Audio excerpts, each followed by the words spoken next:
Hi, welcome to my channel Mostly Knitting. I'm Tash and this is day 28 of my VlogMay series where I share what I'm wearing each day that was handmade by me. So I'll start off with the jumper that I'm wearing. Actually, this is the only handmade thing that I'll be wearing today. This is Ingalls by Caitlin Hunter, and I have shown this before, I think with my fourth version. This was my second version. So I knit this one out of Madelinetosh Pashmina in the colorway Celadon. Actually, I'll show you because I have some leftovers here. In the colorway Celadon, and then Concept by Cartier Silk Mohair. So you can see that there is definitely like a difference. This mohair is definitely, silk mohair is obviously a lot brighter, but together I think they paired really nicely. And the Madelinetosh Pashmina is a hand-dyed yarn, so it has some variations of greens and grays anyway. And then obviously this is just a solid silk mohair. Put the two together, and this is what I came up with for the body. Now this, I'll compare it to my other one in a minute, but it is a top-down sweater. It's very oversized. I used a Madelinetosh Pashmina as a sport weight, so I used a sport and a silk mohair. It's meant to be like a larger gauge. It's meant to be even more oversized. But this was where I was just sort of starting to make more oversized sweaters, and this was enough ease for me. And I think actually it's perfect. And I would say I made this one in 2020, so 5 years ago, and my first one I made in 2019, so 6 years ago. And I think that's kind of when I really started to realize how much I enjoyed wearing these more oversized sweaters. They were more comfortable and easier to throw on than the more fitted ones. So pretty much from about 2019 on, I started making sort of larger garments. It did then cause a little bit of a problem with some of my stash where if I a little bit underbought, I don't usually underbuy, but if I underbought a little bit and everything was more fitted, although thankfully I was knitting things longer. So instead of the length, I was having more width, but something like this was definitely also reasonably long. So it has some short rows in the back. You can see the length from here to here to there. It's got a great motif. I'll show you the yarn, the contrast color. This is the mohair. This is Rowan Kid Silk Haze in the colorway Black Currant, yes. And I held it, I'll just show you the yarn. I'll talk about this in a minute, I may as well. I held it with this yarn here, some leftovers that I had. This is Hazel Knits Lively DK in the colorway Alexandrite. Just this dark one, and oh gosh, I love this color. I wish I could, I had a quick look on Hazel Knits website this morning and I couldn't see this color, so I don't know if they're still dyeing it, but there were a lot of projects in this color, so it obviously was a colorway that was around for a while. But yes, oh gosh, I wish I could. It's just got this really lovely purple with these flecks of blue, and it's just stunning. Anyway, and sort of turquoise. Anyway, so that's what I use for here. Because I made this is a Soldotna crop, I'd made this first, it was leftovers for this, and I ran out of this with 12 stitches to go. But thankfully, because I was holding it with a mohair and I just found some Tosh Merino Light, I don't even know where it would have ended up. I can't remember where the last 12 stitches are, but somewhere in here, it's not that yarn, it's some other yarn, but obviously, you know, it doesn't matter. I just squeaked it out. So, I mean, I'm glad it wasn't like a whole section. 12 stitches is fine. Anyway, this was I've got so much to say about these. I made a third version of this for my friend, and I made it almost exactly the same because she really liked this one. And then my fourth version I've showed previously, where I've got sort of maroons and pinks.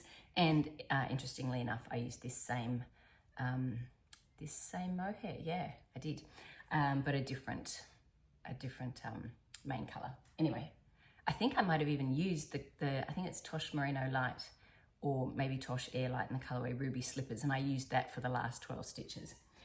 Anyway, I'll just show you my first one just so you can see the contrast, or as in the difference between them. Can you see here, this is actually what is meant to be a lace pattern here, and I chose to drop it off for this one, but I actually did it for my fourth version. I actually kind of do like it.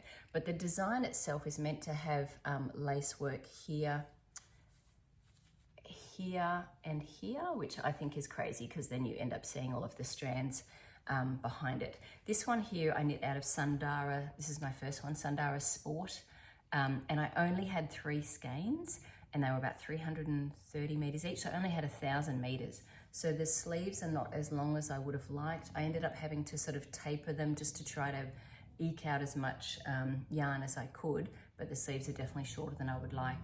One thing I did notice is the neckline is very, very wide. So on my future ones, I used a smaller needle size for both the cast on and the first row of ribbing. I put all of these notes in my project pages, and I'll put links to them in the description below, so you don't need to write everything down. If you follow a link to my project page, you'll see the information about what I did and the yarn usage as well. So I obviously used all of the Allings and Dry for this. I used all of the Sundara for this, and I think the mohair was just some mohair that I got on D-Stash. Oh, and the grey is Madeline Tosh DK, which is a single ply merino. So here I had a sport and a mohair, and then I had a single ply DK for the contrast, and that was a little bit lower contrast. You can still see it, but a little bit lower contrast, whereas this one obviously is a much higher contrast. So much to talk about. What I'm wearing it over is I did not make this, but this inspired my Felicia Pinafore dress. So this is a not perfect linen dress. I'll stand back and show you. So this is a bought dress. It's got pockets. I don't know that they have this one on the website. It's a maxi dress. So it's got this kind of like ruffle there. This is just the most comfortable outfit for me. I love going to work in this dress and a jumper because it's just so comfortable. But I will show you one of the issues with this dress is, can you see how deep the armhole is?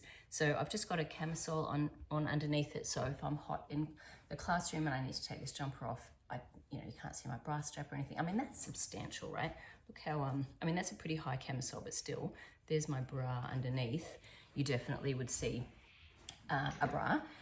And actually, I just grabbed my Pinafore dress because this is the one I wore recently. So this is the one that has a much shorter armhole. This is by Tessuti, and I sewed it up out of a really lovely linen blend fabric. I'm pretty sure it was from the fabric store, and there's a shop in Surrey Hills, as well as I think there's one in Melbourne as well, and online, and maybe even New Zealand, definitely online. Great store. And the thing about this is all super crumpled and rumpled. It somehow ended up in my son's washing, and he just chucks everything in the dryer. And so I normally wash this in the washing machine, but I hang it out to dry. And then when he pulled it out of he showed me, he's like, "Mum, I think this is yours." I was like, oh, and that went in the dryer. It was fine. Like, I tried it on, I was so worried. So obviously it's a good quality linen. It had been, and I always pre-wash my fabrics before but I don't usually chuck my stuff in the dryer because I don't put them in the dryer when I wash them. So anyway, I was a little bit nervous because this had never been tumble dried with all of his clothes and, the whole full load going around the tumble dryer. Anyway, it's fine. Didn't shrink.